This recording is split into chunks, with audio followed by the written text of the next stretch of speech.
नमस्कार, स्वागत आहे तुमचं दिशाच रेसिपीमध्ये। आज आपण इथं अक्षय तृतीया स्पेशल खानदेशी पद्धतीने करंजी किंवा सांजोरी म्हणतात ती रेसिपी बघणार आहे। वरतून कुरकुरीत आणि आतून सॉफ्ट असं करंजी झालेली आहे। आता सर्वात आधी आपल्याला रवा भाजून घ्यायचा आहे। गॅसवरती कढई ठेवायची, त्यात 2 चम्मच तूप टाकायचं आहे आणि रवा टाकून घ्यायचा आहे। आता इथं मी रवा 1 किलोच्या प्रमाणामध्ये दाखवून देणार आहे। त्यासाठी थोडा थोडा रवा टाकायचा आहे आणि छान असा झाऱ्याने भाजून घ्यायचा आहे।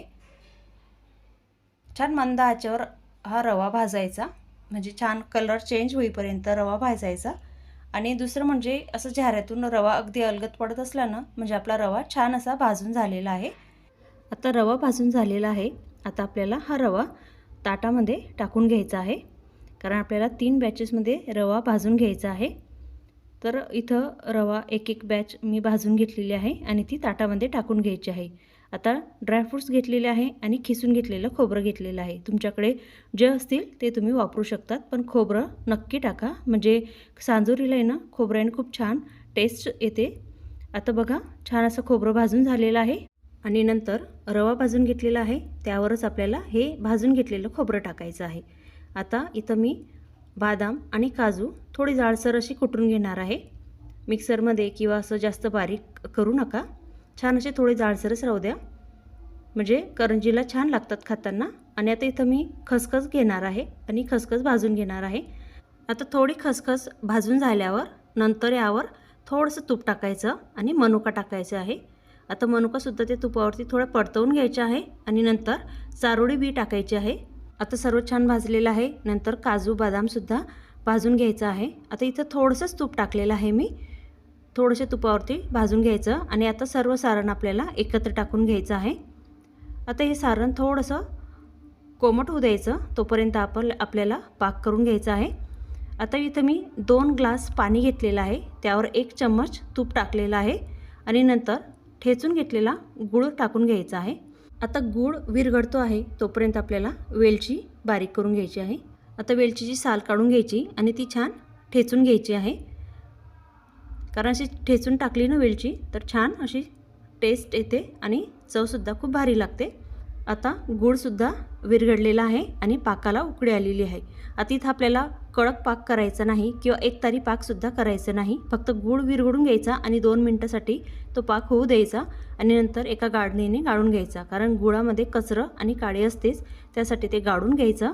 आता हे पूर्ण ड्रायफ्रूट्स वगैरे सगळं रवा मिक्स करून घ्यायचं आहे चम्मचने आणि नंतर यावर बारीक करून घेतलेली वेलची पूड टाकून घ्यायची आहे, तीसुद्धा आपल्याला छान अशी मिक्स करायची। आणि नंतर यामध्ये आपल्याला मिक्स करून झाल्यावर पाक टाकून घ्यायचा आहे, कारण पाक आपण गाळून ठेवलेला होता, तो हळूहळू पाक टाकायचा, एकदाच टाकू नका। असं छान असं मिक्स करायचं आहे आणि नंतर मिक्स करून झाल्यावर अजूनही थोडासा पाक कमी वाटतोय मला, त्यासाठी तो पूर्ण पाक आता टाकून घ्यायचा आहे। कारण 1 किलो रवा घेतला तर त्यासाठी 3 पावशेर गूळ घ्यायचा आणि 2 ग्लास आपल्याला पाणी वापरायचं आहे। आता हे प्रमाण अगदी परफेक्ट होते। एवढंच आहे की तुम्ही गुळाचं प्रमाण कमी जास्त करू शकतात, जर तुम्हाला गोड जास्त आवडत असेल तर थोडासा गूळ वाढवू शकतात, पण पाणी ना 2 ग्लासच आपल्याला वापरायचं आहे, कारण की रवा छान मुरण्यासाठी पाणी तेवढंच घ्यायचं आहे।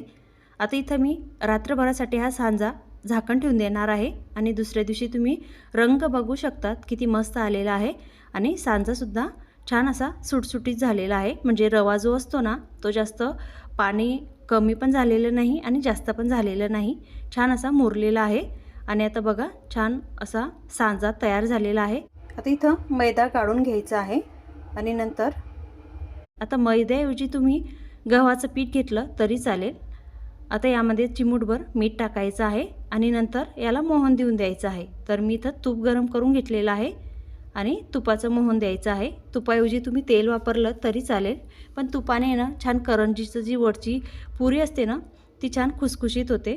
आणि असं छान मोहन देऊन झालं की छान असा गोळा करून घ्यायचा, म्हणजे हातावरतीचे पीठ आहे ना छान मळून घ्यायचं, म्हणजे रगडायचं आणि नंतर थोडं थोडं पाणी टाकून सण आपल्याला कणिक मळतो ना तसं मळून घ्यायचं आहे, म्हणजे जास्त पातळी भिजवू नका आणि जास्त घट्टही करू नका। छान असं गोळा तयार करून घ्यायचा आहे, छान थोडं थोडं पाणी टाकायचं आणि मळून घ्यायचं आहे। आता एक छान एकसंध असा गोळा झालेला आहे बघा, छान अशी सॉफ्ट असं मैदा मळून झालेला आहे। आता यावरती मी ओला कपडा ठेवून देणार आहे। छान ओला कपडा करायचा आणि गोळा तयार करून घेतलेला आहे त्याला लावून घ्यायचा आहे। आता 10 मिनिटासाठी असंच झाकण ठेवून द्यायचं आहे। नंतर एक गोळा काढायचा, त्याची छान लोळी करायची आणि असं सुरीने कट करून सना छोटे छोटे एकसारखे गोळे करून घ्यायचे आहे। हातावरती छान असा रगडून घ्यायचा, म्हणजे जास्त रगडायची गरज पण नाही पडत। छान असा तसाच गोळा घ्यायचा आणि तो लाटून घ्यायचा आहे। आता लाटून झाल्यावर आपल्याला छान अशी बारीक पुरी करून घ्यायची आहे। जास्त बारीकही करू नका आणि जाडही ठेवू नका। छान अशी लाटून घ्या आणि नंतर एका करंजीचा साचा माझ्याकडे आहे, त्यावर थोडंसं पीठ टाकायचं। पीठ टाकल्याने आपली जी पुरी असते आणि सांजोरी असते ती चिटकत नाही, अगदी अलगद निघते। थोडंसं पीठ टाकायचं आणि त्यावरती सांजा टाकायचा, म्हणजे जे सारण तयार केलेलं होतं ते टाकायचं। व्यवस्थित असं भरून घ्यायचं आणि नंतर याला साईडने ना दूध लावून घ्यायचं आहे। आणि दुधाऐवजी तुम्ही पाणी लावलं तरी चालेल, पण दुधाने ना छान असं पॅक होऊन जातं आणि असं छान असं दाबून घ्यायचं आणि साईडचं जो राहिलेलं पुरीचं असतं साईडचं ते काढून घ्यायचं आणि परत आपल्याला एकदा प्रेस करून घ्यायची आहे। आणि बघा किती छान अशी सांजोरी म्हणजे करंजी तयार झालेली आहे आणि अगदी पीठ लावलेले ना अगदी अलगद निघते। आणि आता मी एक नवीन ट्रिक करणार आहे। त्यासाठी एक पुरी घ्यायची, त्यावर बांगडी ठेवायची आणि बांगडीच्या मध्ये जे असतं तिथं सांजा भरायचा, म्हणजे सारण भरायचं। बांगडीच्या बाहेर आहे ना सांजा लागू नका देऊ, नाही तर ती पुरी ना फुटण्याची शक्यता असते। आता अजून एकदा आपल्याला याला दूध लावून घ्यायचं आहे आणि ती बांगडी आहे ना ती बांगडी काढून घ्यायची आहे। आता बांगडी काढून झाल्यावर त्यावर परत अजून एकदा पुरी ठेवून द्यायची आणि अजून बांगडी ठेवून द्यायची आहे आणि थोडी दाबून घ्यायची। आता साईडने ना बोटाने असं दाबून घ्यायचं आहे सर्व पुरी। आणि आता इथं आमच्याकडे करंजी करण्याचा चम्मच आहे, त्याच्याने आम्ही करंजी करून घेतो। आता अशा प्रकारे छान गोल रिंगी फिरून घ्यायची आणि कट करून घ्यायचं आहे आणि साईडचं जी असते रिकामी पुरीचं ते काढून घ्यायचं आणि बांगडीसुद्धा काढून घ्यायची। आणि बघा अगदी मिनटामध्येच सांजोरी तयार झालेली आहे आणि बघा किती गोल झालेली आहे आणि सारण अजिबात बाहेर नाही निघणार, कारण आपण बांगडीने ते दाबून घेतलेलं होतं। आता मी साधी दाखवते। एका पुरीवरती सांजा टाकायचा, त्यावर दूध लावायचं आणि दुसरी पुरी चिटकून घ्यायची आहे आणि परत त्याच चम्मचने आपल्याला गोल फिरून घ्यायचं। बघा छान अशी अगदी पटकन सांजोरी तयार होते, इथं साच्याची वगैरे गरज पण पडत नाही। बघा अशा प्रकारे साईडचं जे पीठ असतं मडलेलं ते काढून घ्यायचं आणि अगदी लवकर आणि पटकन अशी सांजोरी तयार होते। आता एका कापडावरती आपल्याला सर्व सांजोऱ्या ठेवून द्यायच्या आणि परत त्यावर झाकण ठेवून द्यायचं आहे। झाकण म्हणजे परत ओढणी वगैरे काही असते कॉटनचा कापड तो टाकून घ्यायचा, म्हणजे काय होईल ना ते जास्त कोरड्या नाही होणार आणि मोकळ्या नाही होणार। आता लगेच कढईमध्ये तेल टाकायचं, तेल तापलं की त्यामध्ये सांजोरी टाकून घ्यायची आहे। आता मंद आचेवरच आपल्याला ह्या सर्व सांजोऱ्या तळून घ्यायच्या आहे आणि रंग बघा किती मस्त असा आलेला आहे। आता दुसरीसुद्धा मी सांजोरी तळून दाखवते आणि बघा छान असं मंद आचेवरती सर्व सांजोऱ्या तळून घ्यायच्या आहे आणि अगदी पटकन अशा फुलतातसुद्धा आणि पटकन तळूनसुद्धा होतात।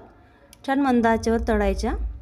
आता पूर्ण सांजोऱ्या तळून झालेल्या आहे आणि वरतून कुरकुरीत आणि आतून सॉफ्ट अशा सांजोऱ्या झालेल्या आहे आणि रंग तर खूपच मस्त आलेला आहे। तुम्ही एकदा ही रेसिपी नक्की ट्राय करा। करंजी करण्यासाठी फक्त पाण्याचं प्रमाण व्यवस्थित ठेवा आणि स्टेप बाय स्टेप ही करंजी करा, म्हणजे अजिबात करंजी बिघडणार नाही आणि परफेक्ट अशी करंजी तयार होते, म्हणजे सांजोरी तयार होते। आणि सर्वात महत्त्वाचं म्हणजे रेसिपी आवडली असेल तर लाईक करा, शेअर करा आणि चॅनलला सबस्क्राईब करा। धन्यवाद।